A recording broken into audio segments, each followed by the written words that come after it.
नबी पाक सल्लल्लाहु ताला अलैहि वसल्लम के मदीने तैयबा आने तक औस और खजरज की लड़ाई चल रही थी।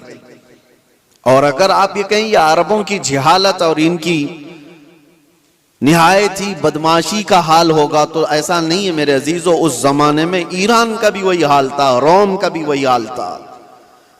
जब ये किसी इलाके पर काबिज होते, आपको पता है कि एक ईरानी बादशाह ने फिलिस्तीन पर हमला किया था तो 1,40,000 फिलिस्तीनियों को ज़बह कर दिया था। और रोम वाले क्या करते थे, रोम के ईसाई जब यहूदियों पर काबिज होते थे तो उनके यहां तो मशगला था। हजारों लोग जब जंग में कैदी बनकर के आते थे तो इंटरटेनमेंट के लिए रोजाना मैदान सजाए जाते थे और उसमें बड़े बड़े जो पहलवान हैं, जो सिपह सालार हैं, वो अपनी तलवार का जौहर दिखाने के लिए इन कैदियों को एक साथ मारते थे। और ये मुकाबला होता था कि एक वार में कितनी गर्दनें उड़ा सकता है आदमी।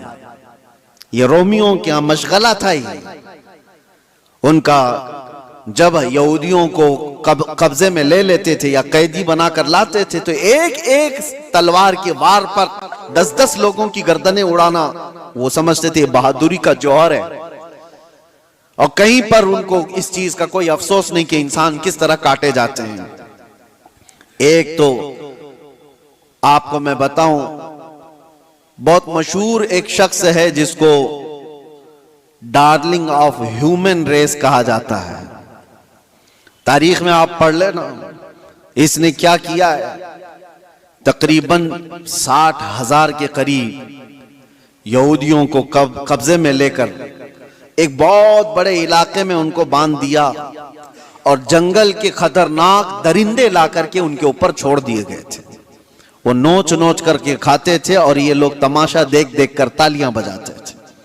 ये इंसानों की जिंदगियों के साथ जो तमाशे होते रहते थे, ये ईगो, ये उनका तकब्बुर, ये उनका गुरूर, किसी मफतूह कौम पर, मगलूब कौम पर वो अपने गुस्से की तमाम चीजें निकाल दिया करते थे। जब कभी किसी पर काबिज हुए, बैतुल मुकद्दस को कितनी मर्तबा खून में नहलाया गया आपको पता है।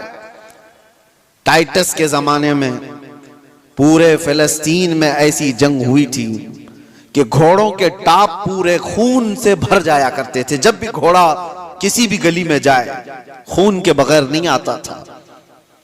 यह सब तारीख महफूज है, हमारी लिखी हुई नहीं, ये गैर मुस्लिमों की लिखी हुई